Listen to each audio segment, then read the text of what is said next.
Countdown for blastoff. X minus 5, 4, 3, 2, X minus 1, fire.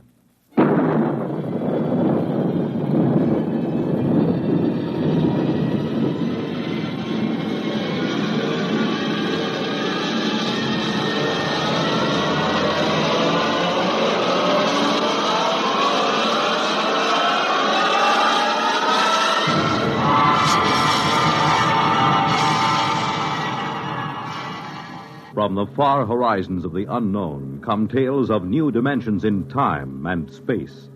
These are stories of the future, adventures in which you'll live in a million could-be years on 1,000 maybe worlds.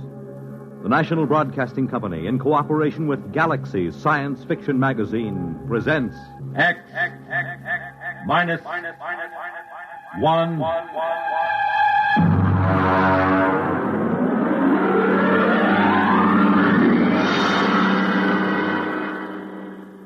Tonight, The Reluctant Heroes by Frank M. Robinson.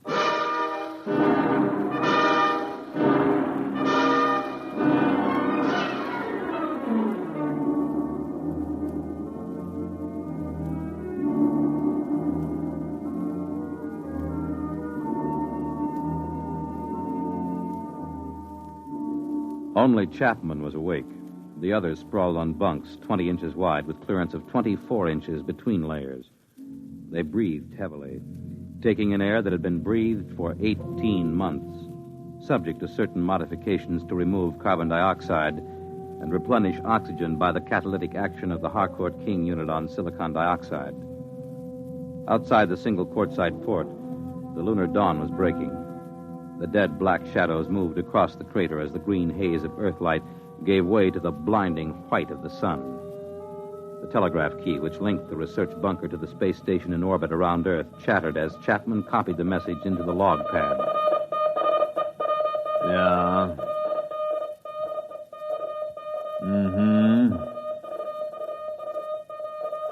Yeah. In a pig's eye. Miserable, no good. What do they want? They want me to stay till the next relief ship lands. Go back to sleep. It's my turn for breakfast. You gonna stay? Sure, 3 years on the moon, they figure I'll be glad to stay for more. Just raise my salary or give me a bonus. Every man has his price. Mm-hmm. They probably figure I like it here. Chapman, you found a home here on the moon. Sure. Canned coffee, canned beans, canned pills, and canned air till your insides feel like they're plated with tin. The little scientific home of tomorrow. 10 steps in any direction. A charming place where you can't take a shower, you can't brush your teeth, and your insides don't even work right. Why did you tell him? No. You kept it short. Check the oxy cycle before you turn on the stove. What's the matter? You sore or something, Chapman? Why shouldn't I be? All I'm trying to do is get a good man to stay on a job a while longer. Well, they got a fat chance. They figure you found a home here, right, Dole? Why don't you guys shut up till morning? Some of us have to stay here, you know. Some of us aren't going back today. All right. You might as well get up and get a day's work today before the relief rockets do. I got the coffee ready. Coffee? It's been in a can so long I can taste the glue on the label.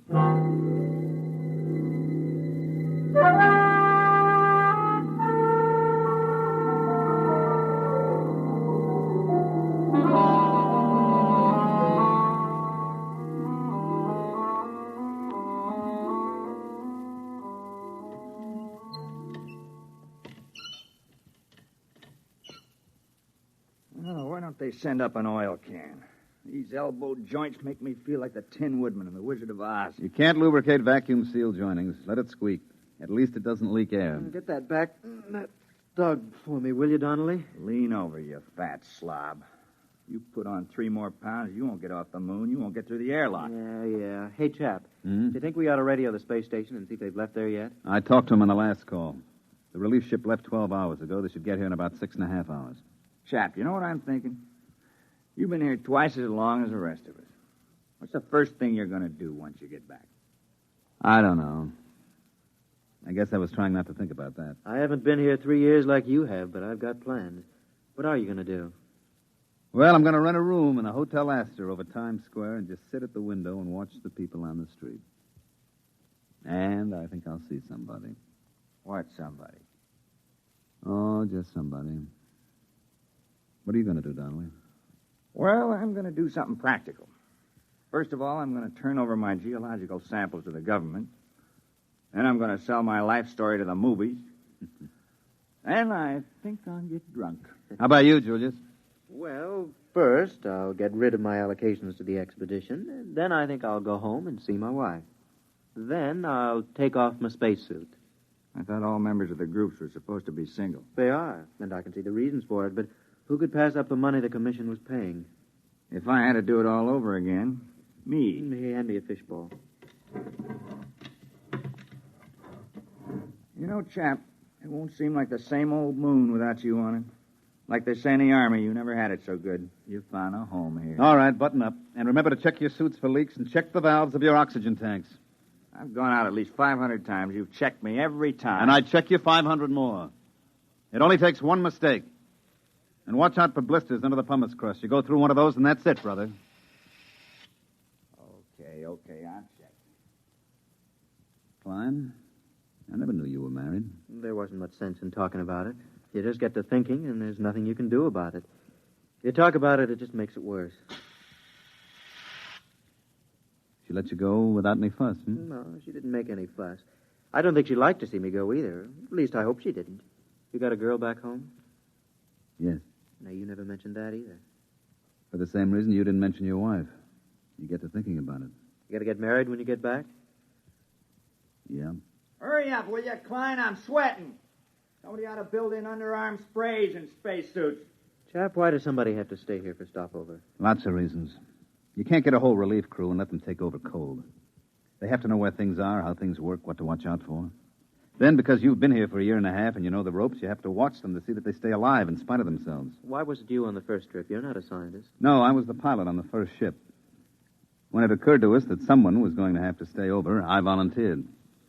I thought the others were so important that it was better they take their samples and data back to Earth when the first relief ship came. You wouldn't do it again, though, would you? No. You think Dole will do as good a job as you did? He volunteered. Yeah, he volunteered because he thought it would make him look like a hero. I've lost 3 years up here, and I don't intend to lose any more. Okay. Check your valve. All right, check.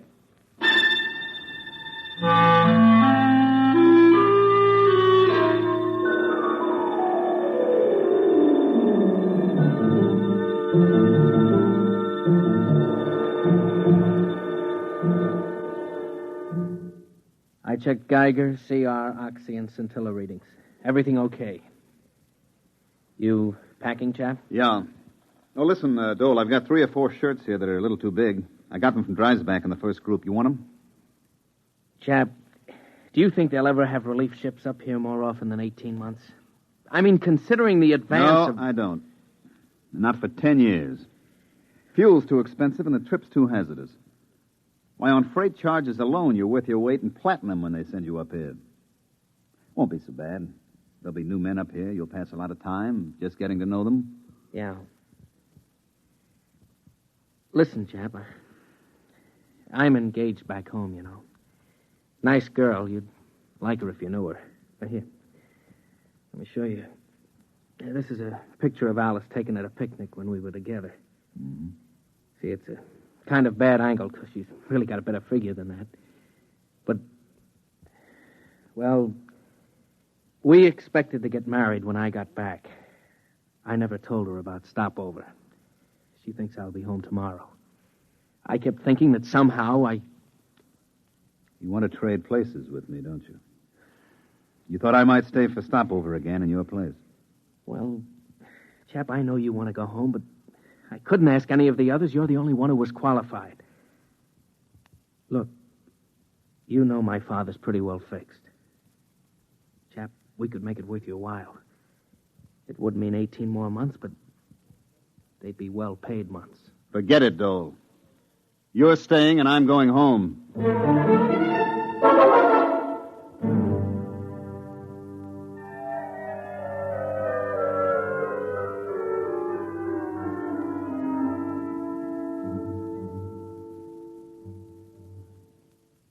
Klein. Hey, Klein. Yo, Where are you? about 10 yards off the trail. Well, come out of the shadow. I've got a meter jammed over here. You know the regulations. Chapman will kick like a steer. Keep in sight at all times. I'll only be a minute. I've got a short circuit in my instrument. Time for 10-minute check. I've got my hands full. My valves are all right. I know it. You know it. But the book says valve and leak check every 10 minutes. Hey. Come out.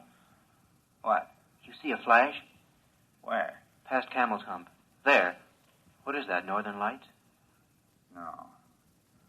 No, come over here, you fat geologist. Oh, what's the matter with you? That's the relief rocket. Come on. Hey, where you going? I'm going over to the ship.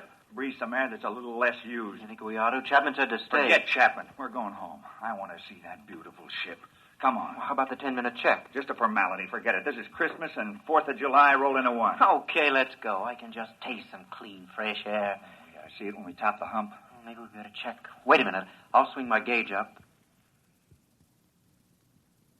Donnelly, Yeah? how long have we been out? Oh, about a half hour. Yeah? Well, look at your gauge. Well, what are you at? Oh. If we'd started for the rocket, we never would have made it. We would have strangled halfway down the hump. Come on, we better get back to the bunker.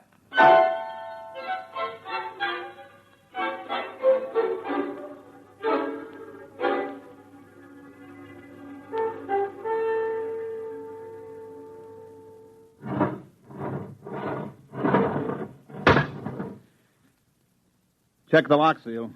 Okay. All right, open the inner door.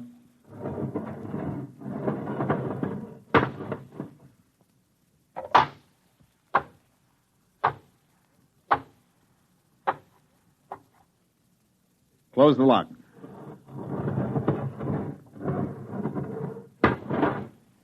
Get me out of this fish bowl. It's down. The relief rocket, it's down on the other side of Camel's Hump.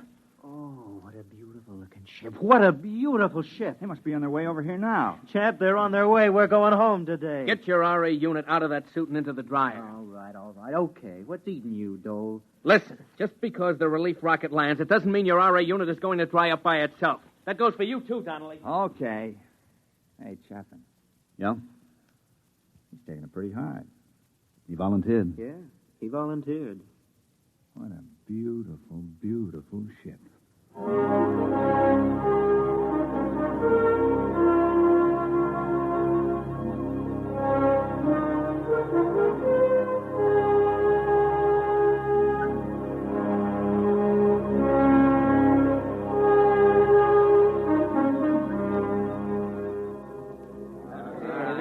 Hey, listen, what happened to Pittsburgh in the series? That's all I want to know. Yeah, Washington clobbering. Halstead's still teaching at the university. Who took over a seminar at the East? Hey, look what we got here. Chap, come here. What's the matter? Hey, look what this one's got, a box. Yeah? Look inside, dirt. Ordinary dirt with grass.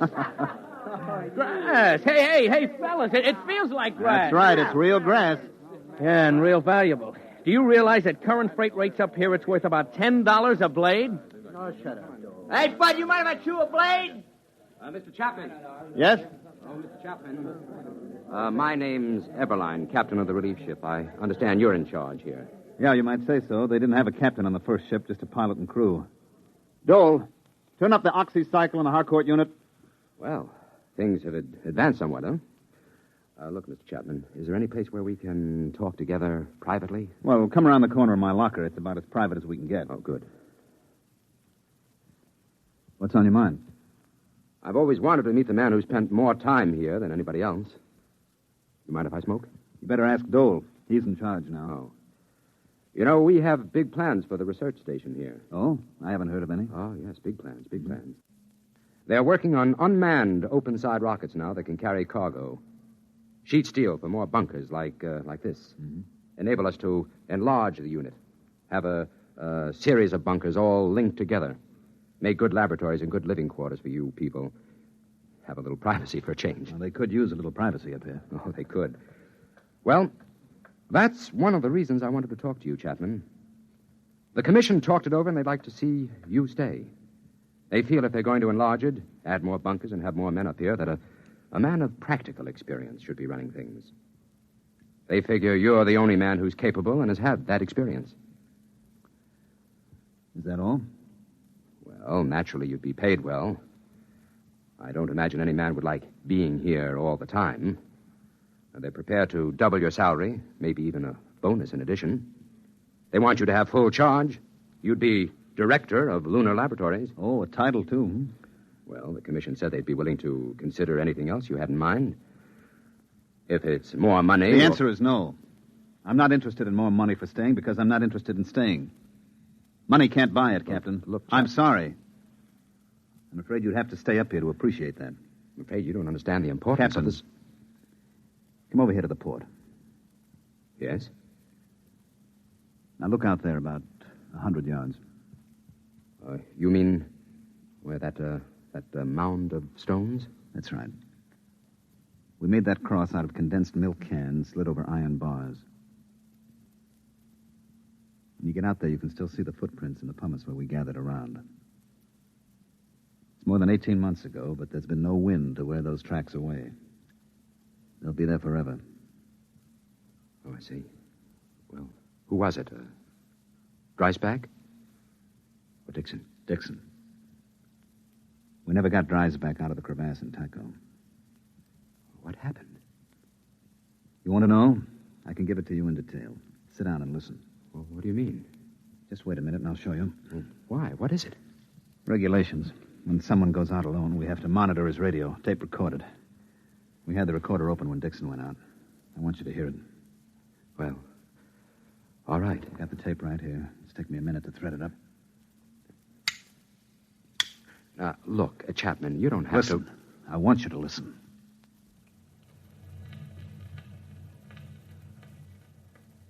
Moon, moon, great big silvery moon, won't you please shine down on me, moon, moon. Regulations. He had to keep saying something so we know he was all right.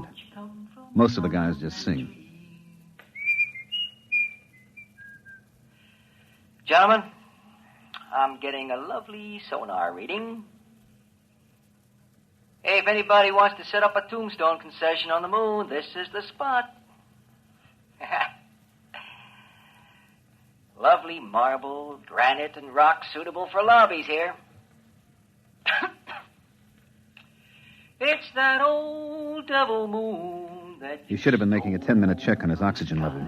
He was a good kid, all wrapped up in science. Being on the moon was the opportunity of a lifetime. He thought so much about it that he forgot a lot of little things, like how to stay alive. This was the day before the second group came. All right, gentlemen. I have 3 or 4 more readings to take, and I'll be right in. I'm doing fine. Fine. Little stuffy. It's almost as if... Hey, somebody get a fix on me, huh? How far am I from the bunker? Must have sprung a leak. When... Hey, when did I take the last 10-minute check? How far am I? It's down to 22. We took a fix. He was a half hour out. I can't He couldn't get the make valve that. Closed. Listen, you gotta come out and get me. You gotta come out and get me. It's down to 22. Is somebody listening back there? Hey, is somebody listening? I figure I've got 10 minutes. Just 10 minutes. Listen, you can make it in 10 minutes. I'll meet you towards Camel's Hump. I'll start now. Come and get me, you hear? Come and get me. Chapman? Are you listening, Chapman? Can you hear me? I'm running. Camel's Hump. Hot. The heat. The RA unit's overloading. Can't dry it up. Gotta run.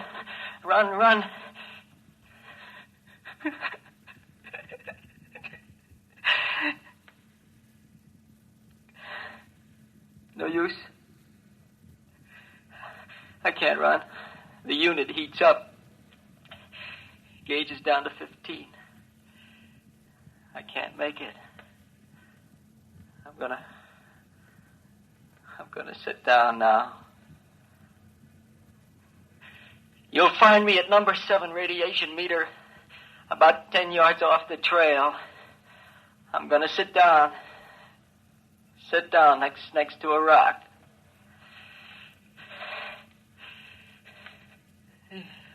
Getting dizzy.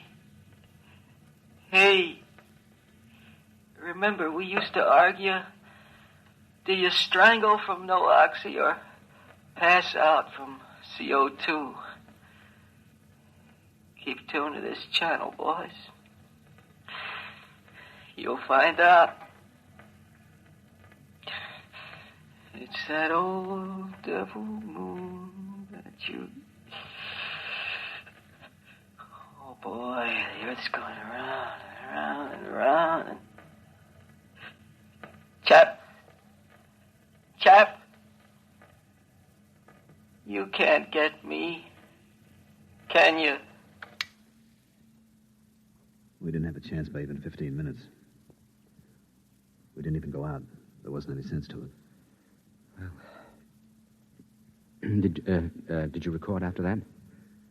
Yeah, it's on the tape, but you don't want to hear it. We've never played it back. That's why we want you to stay, Chapman. We don't want any more like Dixon. You don't get the point, Captain. I don't want to be the next Dixon. I'm going home now. But you're... Bob Dole is staying for stopover. If there's something important about the project or any changes, you better tell him before you go.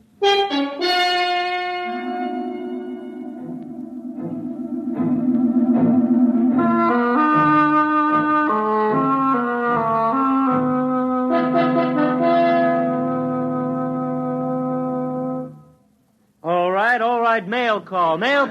Chap, here's one for you. Donnelly? Yo. Dole, Donnelly. Yo. Klein. Dole, Donnelly. Yeah. Boy, did I miss an opportunity. I could have had a year's subscription to the Ladies' Home Journal combined with the American Farmer, all for half price. All right, men, all right. My departure time is an hour and a half. Hey, my sister had twins. Hey, chap, aren't you going to read your letter? I read it. It's a short letter. Is something wrong? No, there's nothing wrong. Dole, What is it, chap? get your stuff and leave with the others. What? What do you mean? What are you talking about, chap? Get your bag and let's go. I'm not going back. Well, what's the matter with you? Did you suddenly decide you don't like the blue sky and the trees? Come on, let's Look, go. Julius, I'm not going back. I haven't got anything to go back for. Was it the letter? Yeah. Dear Joe, this isn't going to be a nice letter, but I thought it best you should know before you come home. Oh. Isn't very original, is it? 3 years is a long time, and 250,000 miles is a long distance. You know what, Julius? She can look up in the night sky now and tell him how she was once engaged to the man in the moon. That's a real conversation piece, isn't it? Very funny. Go ahead, Dole. Get going. You're doing a much braver thing than you may think, Mr. Chapman. Yeah, sure.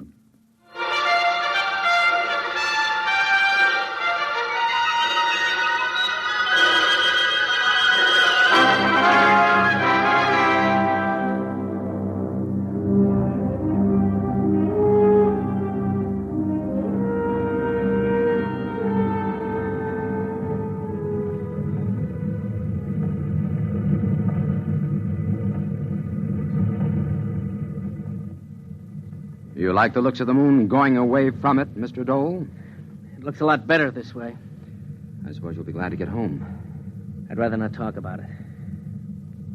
They were kidding Chapman this morning. They said he found a home on the moon. If we'd stayed an hour or so more, he might have changed his mind and left after all. I'd offered him money. I didn't want to stay for stopover. I was a coward, and I offered him money to stay in my place. Well, we're all cowards once in a while.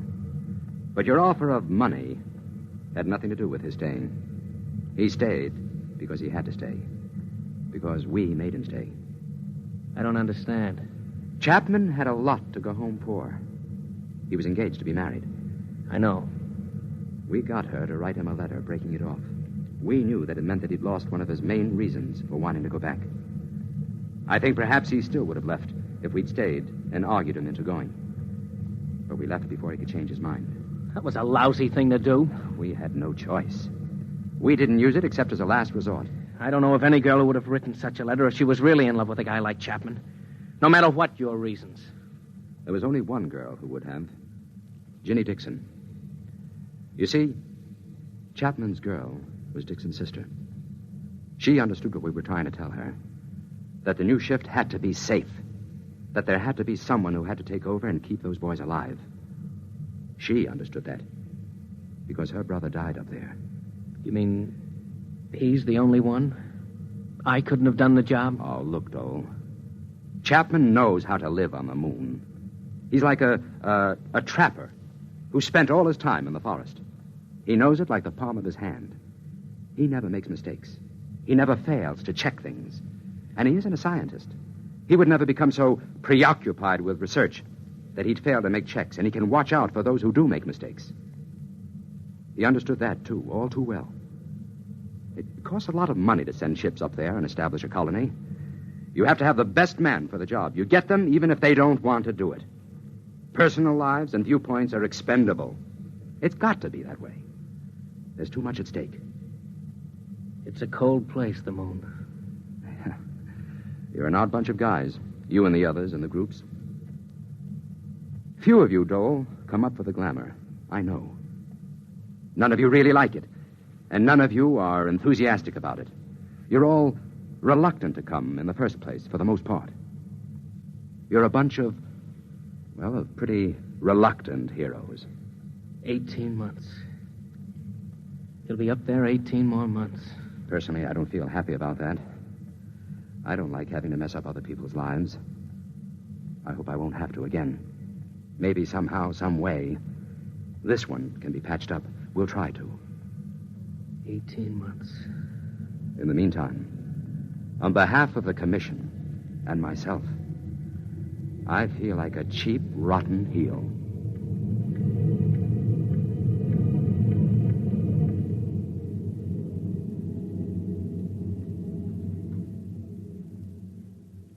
You have just heard X-1, presented by the National Broadcasting Company in cooperation with Galaxy Science Fiction Magazine, which this month features My Lady Greensleeves, a novelette by Frederick Pohl, which begins when a guard smelled trouble and knew it would come because he had been bred that way.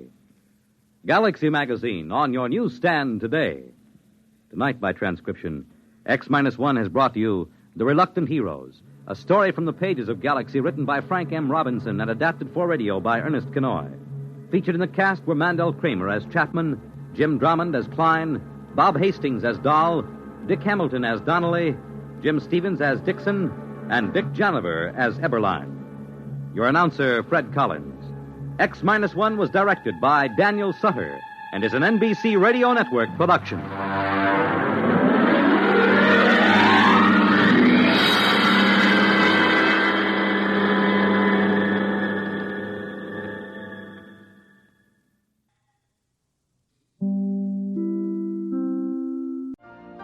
You've been listening to the OTR Gold Network.